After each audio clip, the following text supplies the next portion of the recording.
warahmatullahi wabarakatuh. Waalaikumsalam warahmatullahi wabarakatuh. Perkenalkan, nama saya kelompok 4. Kami akan mempresentasikan materi ketiga, yaitu kutipan langsung dan tidak langsung dalam tarian puisi ilmiah. Sebelumnya kenalkan dulu nama anggota kami dan dengan saya sendiri, yaitu Raja Divya sebagai moderator, dan sebelah Saya Nurul Hadidah sebagai presentator utama. Saya Ika Putri sebagai presentator ketiga. Saya Rizko Sekali, presentator keempat. saya Saya Salma Lela dari presentator 5. Saya Dewi Diartini dari presentator 7. Saya Ulia Chandra sebagai Saya Ika Putri sebagai operator. Baik, langsung saja kita mulai untuk materi pertama.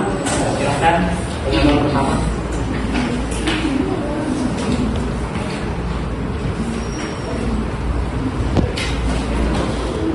Nama pendahuluan pentingan kutipan dalam karya ilmiah. Mengapa kutipan penting? Kutipan adalah penghargaan terhadap kontribusi ilmiah. Ini menunjukkan gagasan didukung riset atau pandangan ahli, bukan pemikiran yang berdiri sendiri. Tujuan dan fungsi kutipan yaitu memperkuat argumen dan analisis, menyediakan landasan teori dan relevansi, menghubungkan tulisan dengan pemikiran kritis, terus menghindari plagiarisme. Penggunaan kutipan yang benar dan lengkap penting untuk menghindari plagiarisme. Ini memberikan pengakuan yang layak kepada sumber asli. Membangun kredibilitas tulisan. Kutipan relevan dan terintegrasi memperkuat argumen, menunjukkan riset mendalam, dan membangun kepercayaan membaca terhadap validitas karya ilmiah. Definisi kutipan. Apa itu kutipan? Kutipan adalah pinjaman ide, pernyataan, atau gagasan dari orang lain, pengarang atau tokoh terkenal. Digunakan untuk memperkuat argumen, ilustrasi, atau sebagai dasar tulisan ilmiah. Penting untuk selalu menyertakan atribusi yang jelas. Sumber sah. Buku dan jurnal ilmiah, surat kabar dan majalah, media online dan elektronik, pendapat tokoh. Etika pengutipan wajib memberikan atribusi yang jelas untuk menghormati hak cipta dan menjaga integritas akademik dan hindari plagiarisme. Jenis-jenis kutipan. Kutipan langsung menyajikan hasil kutipan secara persis sama dengan pernyataan atau teks aslinya tanpa perubahan sedikit pun.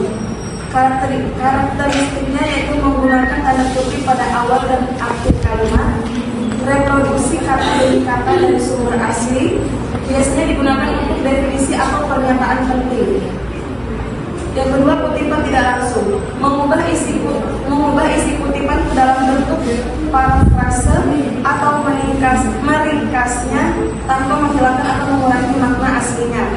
Karakteristiknya yaitu tidak menggunakan tanda kutip secara langsung, disampaikan dalam bahasa penulis sendiri, makna inti dari sumber asli tetap terjaga.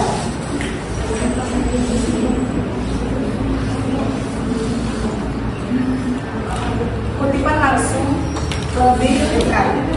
Ciri-cirinya yaitu tidak diubah dari teks asli, wajib menyertakan sumber, ditulis persis seperti aslinya, diawali dan diakhiri tanda kutip. Kapan digunakannya? Mendukung argumen utama, melengkapi gagasan kompleks, memberikan kredibilitas data, dan menyajikan bukti keakuratan. Keuntungan penggunaannya mengutip langsung, memastikan keaslian data, memperkuat argumen dengan bukti langsung, dan meningkatkan kredibilitas tulisan secara signifikan. Aturan pembahasan kutipan langsung kurang dari 4 baris. Kutipan langsung kurang dari 4 baris merupakan teknik efektif untuk memperkuat argumen atau menjelaskan gagasan dalam karya sendiri. Pemahaman kaidah penulisannya esensial untuk menjaga integritas ilmiah. Yang pertama, integrasi dalam teks, menyatu dengan teks atau penulis, tidak dipisahkan agar dibuat identitas khusus. Detik biasa menggunakan tanda petik selalu diawali dan diakhiri dengan tanda petik ganda untuk mengambil seluruh bagian kutipan yang diambil secara persis. Ketiga, penyebutan sumber. Wajib mencantumkan sumber, penulis, tahun, halaman. Dapat diletakkan sebelum proses kutipan dalam kurung. Contoh kutipan langsung kurang dari 4 baris. Apa itu kutipan langsung? Kutipan langsung adalah kalimat yang mengutip persis apa yang langsung dikatakan oleh seseorang atau ditulis dalam sumber. Ciri utamanya adalah penggunaan tanda kutip. Yang pertama ada gaya apa, digunakan luas dalam bidang ilmu perilaku dan sosial, termasuk psikologi, sosiologi dan pendidikan. Gaya ini mengutamakan nama penulis dan tahun publikasi. Yang keempat ada gaya MLA, yang digunakan dalam bidang humaniora seperti sastra, bahasa dan seni. Fokus utama adalah nama penulis dan nomor selamat dari sumber kutipan. Yang ketiga adalah gaya Chicago, populer dalam sejarah seni dan beberapa disiplin ilmu sosial, memiliki dua sistem, catatan kaki endnote dan daftar pustaka atau sistem penulis langgar. Aturan penulisan kutipan langsung lebih dari 4 baris. Kutipan langsung yang panjang lebih dari 4 baris memiliki format khusus untuk membedakan dari teks utama dan menyoroti data penting dari sumber aslinya. Penerapannya mencakup aturan spesifik mengenai blok, indensi, dan penggunaan tanda baca. Blok kutipan dituliskan khusus sebagai blok teks tersendiri, digunakan untuk kutipan yang panjangnya lebih dari 3 atau 4 baris. Indeksi dan ukuran font, kutipan diberi indensi pada margin kiri dan kanan. Spasi baris biasanya tunggal dan ukuran font lebih kecil. Tanpa tanda petik, kutipan tidak diapit oleh tanda petik. Format blok dan indensi yang menunjukkan status kutipan. Selanjutnya ada contoh kutipan langsung lebih dari 4 baris. Contoh lebih dari 4 baris tadi ada gaya apa, gaya MLA, gaya Chicago. Next, kutipan tidak langsung lebih dekat. Yang pertama ada titik kiri, isi telah dirangkum atau diubah, makna asli tetap terjaga, tidak ada tanda kutip langsung, sumber disebut, penulis tahun. Kapan digunakan? Yang pertama meringkas atau memparafras. Yang kedua integrasi mulus materi, ide lebih penting dari kata asli, menjaga gaya penulisan sendiri. Keuntungan menghindari plagiarisme, memperkuat argumen, fleksibel penyajian informasi dan mengurangi panjang kutipan. Aturan penulisan kutipan tidak langsung. Yang pertama paragraf frase dan ringkasan, menyajikan ide dengan kata-kata sendiri, fokus pada esensi pokok pikiran, memadatkan teks panjang jadi lebih pendek. Yang kedua menyebutkan sumber, wajib mencantumkan sumber asli, sebutkan nama pengarang dan tahun, halaman dapat disertakan, opsional. Yang tiga tanpa tanda petik, kutipan tidak langsung menyajikan inti informasi tanpa menggunakan tanda petik karena telah diinterpretasikan ulang. Contoh kutipan tidak langsung. Apa itu kutipan tidak langsung? Kutipan tidak langsung adalah pengambilan perkataan dari sumber lain yang disampaikan kembali dengan gaya bahasa penulis sendiri tanpa mengubah makna aslinya. Disampaikan ulang dengan gaya bahasa penulis, makna dan informasi ini tidak berubah, wajib mencantumkan sumber aslinya, penting untuk menghindari plagiarisme.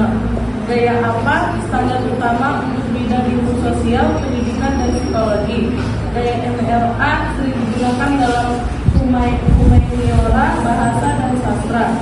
Gaya Chicago fleksibel digunakan dalam sejarah, seni, dan ilmu sosial. Perbedaan kunci kutipan langsung dan tidak langsung. Kutipan langsung kata demi kata dari sumber asli, ditandai tanda kutip atau format blok, menjelaskan definisi atau fakta akurat, menunjukkan prioritas sumber asli, mempertahankan makna asli utuh tanpa perubahan atau interpretasi. Kutipan tidak langsung merangkum atau memparafrasekan, menggunakan kata-kata sendiri tanpa tanda kutip, integrasi ide sumber tulisan, meringkas bagian panjang, membuktikan interpretasi penulis, esensi makna harus tetap akurat.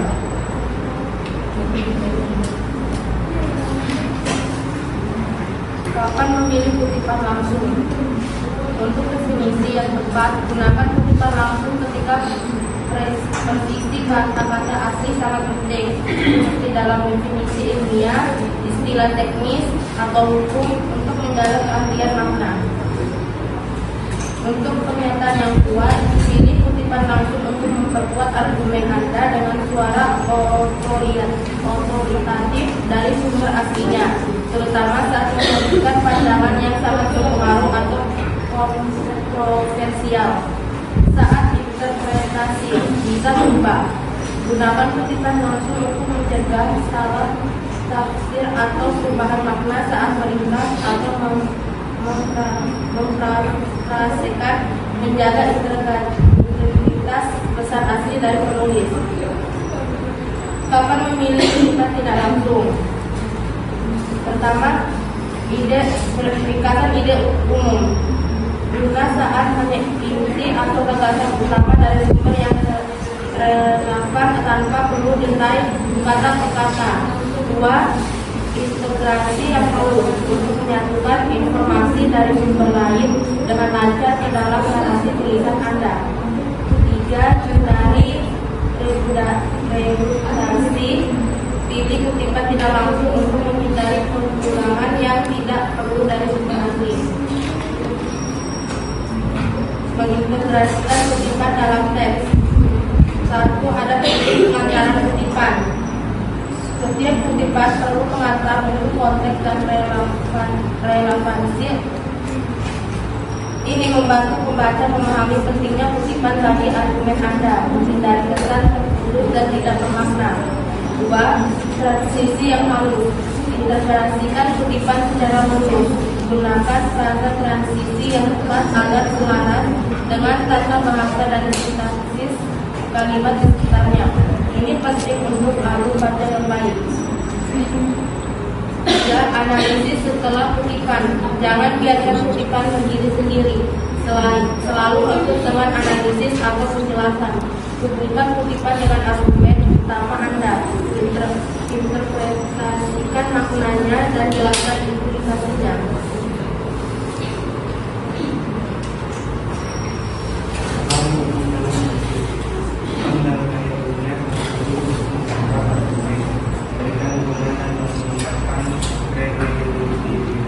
Namun, kesalahan dalam penulisan kutipan dapat merusak integrasi.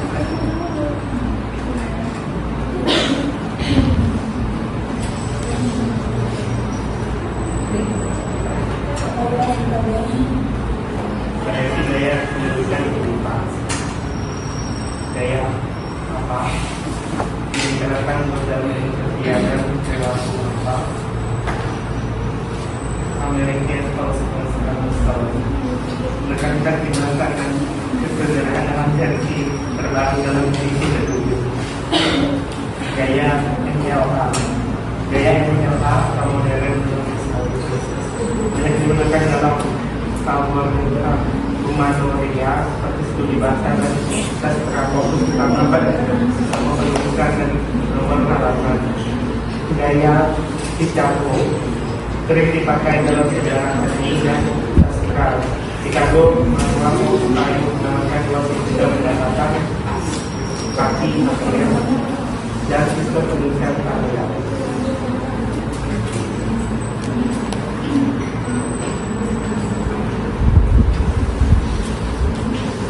Kesalahan umum dalam kutipan dalam gaya ini sangat penting untuk memperkuat argumen, memberikan dukungan dan meningkatkan kreativitas. Namun kesalahan dalam penulisan kutipan dapat merusak interpretasi karya. Kutipan berlebihan mengutip terlalu banyak dapat mengurangi orientasi tulisan dan menyertakan kurangnya analisis.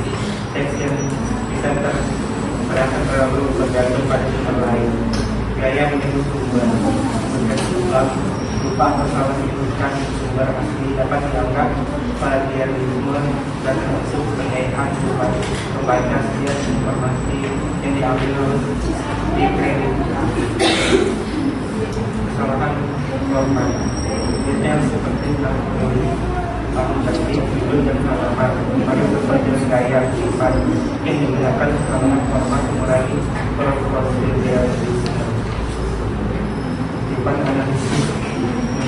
tanpa disertai analisis atau menjelaskan yang relevan untuk menilai pada argumen. Kutipan harus selalu didukung oleh interpretasi penulis. Plagiarisme ancaman dalam karya ilmiah. Definisi plagiarisme: tindakan menjadikan ide, kata-kata, ekspresi orang, karya sebagai asli sendiri tanpa pengakuan yang mestinya. Jenis plagiarisme meliputi penyimpanan langsung para peserta tanpa atribusi hingga mengambil ide tanpa sumber yang jelas. Konsistensi plagiarisme merusak interaksi akademik, masa depan karir, serta sanksi pidana dan denda besar selain buku aktivitas. Strategi menghindari plagiarisme. Yang pertama, manajemen referensi, mengelola dan mencatat sumber dalam benar. Yang kedua, keterampilan parafrase, menulis ulang ulang dengan kata sendiri. Yang ketiga, catatan penggunaan sumber, menggunakan kutipan dan parafrase sesuai aturan NC. Yang kedua, praktik terbaik dalam kutipan. Yang pertama, maksud gaya, gunakan maksud gaya kutipan yang sama. Yang kedua, klarifikasi sumber serta informasi sumber secara lengkap. Yang ketiga, relevansi kutipan, gunakan kutipan yang mendukung dan tidak berlebihan. Yang ketiga, langsung kutipan dan referensi. Yang pertama, manajemen referensi, aplikasi untuk mencakup sumber teros atau mendurai. Yang kedua, generator kutipan pada alat pembuat kutipan otomatis. Yang ketiga, pemeriksaan produksinya, alat cek sama cek agar karya tetap original. Ini tambahan untuk penulis. Di sini ada berparafrase, yaitu berubah ide dan mengambil dari sumber lain dengan kata-kata sendiri untuk menghindari plagiarisme dan meningkatkan pemahaman.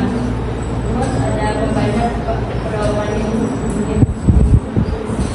diskusi, sepakati dan ikuti panduan penulisan spesifik yang ditetapkan oleh institusi atau guna tujuan Anda.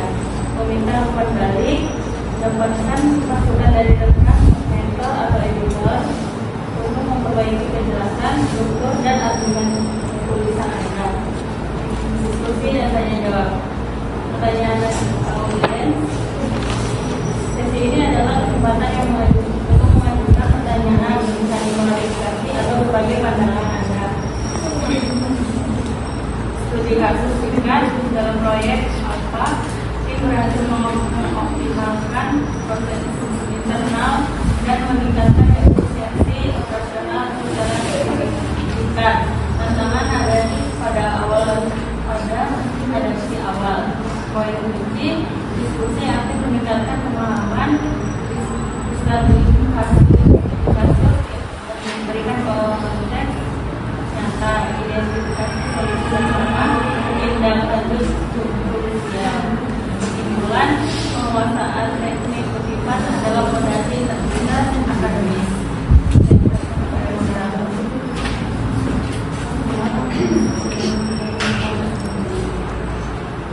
Baik, materinya sudah. Nah, sekarang kita akan buka sesi tanya jawab. Silakan yang bertanya mengajukan tangan. Kita